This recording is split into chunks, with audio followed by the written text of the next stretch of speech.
Recently, we were given the opportunity to check out Gunfire Games' new sci-fi third-person shooter, Remnant from the Ashes, at their preview event in San Francisco. The following are our impressions of the game based off the time we spent there playing both single-player and co-op game modes. If you haven't heard of Remnant from the Ashes before, then watch on to find out more about a game that has us very, very intrigued. After playing the game at E3, I really wasn't sure what to think about Remnant. 1 hour with the game was not enough for me to get a good sense of the game's concepts, especially without much direction on what to do or where to go. After playing again last week in San Francisco, with developers showing me just how everything works, I got a much better idea and was pleasantly surprised just how much I enjoyed myself. Remnant from the Ashes is extremely difficult to compare to other games, and even more so without saying something like, it's the Dark Souls of blank. It takes mechanics from games like Immortal Unchained, Warframe, Dark Souls, and maybe even some roguelike games, and sort of mashes them all up into one. Strange, right? Well, it just works. No, seriously, it just does. Players will shoot or hack their way through mobs of enemies in order to find loot and gear that can improve their character. They will stumble upon dungeons that have randomly generated maps, so they will be different with each successive campaign. One playthrough is supposed to take between 12 to 14 hours, and you will see less than half of Remnant's bosses during that time. Once you finish, players can then generate a new campaign to play through with their existing character, in order to fight even more of the game's bosses and gain even more loot.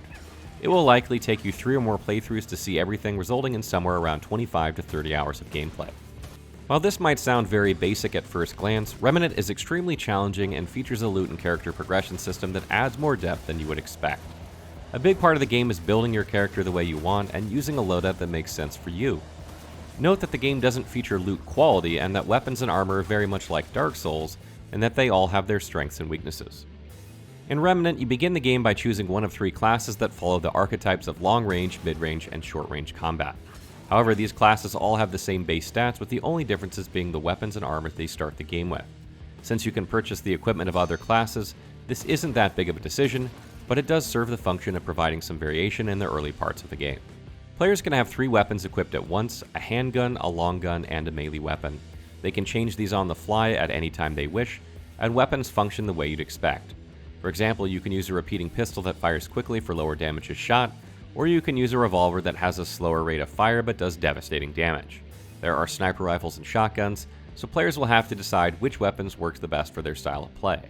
Weapons can be purchased from vendors, dropped from bosses, or crafted. In addition, these weapons can be upgraded to +1, +2, +3, etc. at various vendors to further increase their damage, much like Dark Souls. They can also be outfitted with weapon mods that have various effects.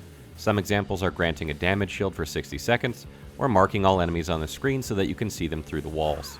The mods must be activated to be used, so you cannot use them constantly, but instead you'll need to fill up your mod gauge in order to use the mod once again. This is done by shooting enemies with the weapon, and since you can slot them on both handgun and long gun, there is some incentive to use both weapon types.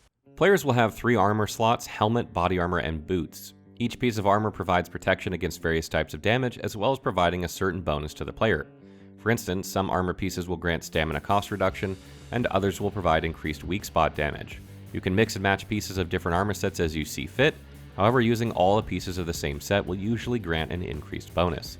That is to say that you get 7% weak spot damage with 1 piece, 15% with 2 pieces, and 25% with 3 pieces. Unlike weapons, armor does not have mods. However, it can still be upgraded to increase the amount of resistance each piece has, though it doesn't improve the bonuses the armor provides. Players are encouraged to find the armor combination that works best for their playstyle, and then upgrade it to further protect themselves. Players will also have 3 slots for 1 amulet and 2 rings. These accessories grant some sort of passive bonus like damage reduction or increased evade window when dodge rolling. Players will mix and match these as they see fit to further enhance their character, and they cannot be upgraded. As players make their way through Remnant, they will gain trait points that they can spend to further upgrade their character. Players must choose when and how to spend these trait points, which will define just exactly what they are good at. Players can increase their health, stamina, mod power generation, reload speed, resistances, and others. More and more traits become available as you progress the game, so you may wish to save some trait points for when they do. The game is 3-player co-op online, allowing you to play with up to 2 of your friends, adding to both the chaos and fun. The game scales with more players, increasing the damage, health, and number of enemies for each present in the game. This serves to keep the game balanced while simultaneously keeping the game challenging, no matter how many people are playing. Remnant was very much designed to be experienced with co-op, though you can play single player if you wish, because many of the game's mods affect your teammates as well. For example, you can heal in an AoE, restoring health to all players near you. You can mark targets for all players to see, not just yourself. Additionally, there is also a teamwork trait that makes you more effective when fighting alongside others. Final thoughts. Pros. What I really love about Remnant from the Ashes is the controls feel really good for a shooter, and the game has a good weight to it, and the dodge roll is godly. The iframes you get when dodging feel amazing, and it really allows you to get up close and personal, and it's even possible to play a melee-focused build with a bit of time and practice. The character customization is much more than you'd expect, and both deep and simple enough for just about everyone to find it enjoyable.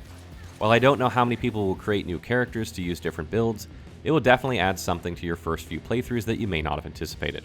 The performance of the game was really pretty good. There were a couple bugs and some minimal screen tearing, but otherwise it ran really smoothly, which was quite impressive for a smaller studio. Co-op is just stupid fun, and things really get crazy with regularity. I can't recall the last time I had so much fun co-oping, and we had no issues while doing so that's a big plus point. Hopefully there won't be connection issues when it launches, and I'm optimistic based on what I've seen. Finally, there are plans to keep adding content after release, so I fully expect this game to be even better down the road. Cons. The game isn't very long at 12 to 15 hours, and I expect successive playthroughs to be even faster.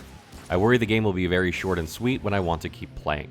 12 armor sets in the game is not a lot, and I don't think the gun variation will be enough to warrant the creation of multiple characters for different builds, although the shorter length of the game may encourage this. Though there were only a few bugs, the ones that were present seemed severe. For instance, my character would randomly melee sometimes while reloading. This happened on different machines with different controllers. This is rather glaring, and one bug that can't be present when the game is launched. Remnant from the Ashes has all the makings of a short but sweet title that might tide action role players over until the rush of RPGs in September is upon us. I wish the game would be here sooner, as August 20th is cutting it a little close, but it should still give you plenty of time to finish before then. For $39.99 USD, 25 to 30 hours of co-op action is definitely justified based on what I've seen so far, and I can't wait to play again next month. We'll have a review up for you guys a bit closer to launch, so if you're still on the fence, stay tuned for that.